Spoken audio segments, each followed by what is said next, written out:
G'day guys, welcome back to AllBrand Caravan Centre. My name's Carl. Today what we're doing is we're currently removing and replacing backing plates, hubs and bushers. So this customer's come to us for just a regular service. They've done about 60 to 70,000 Ks in their van, and they're planning on going around Australia when they can, due to this COVID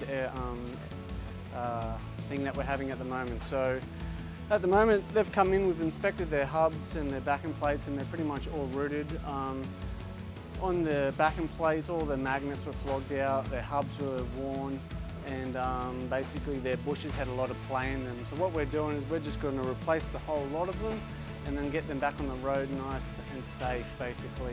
And that's pretty much our number one big priority here, is to keep you guys on the road safe and sound, and others as well. So if you have any comments, leave them in the comments below, or give us a call. Thanks.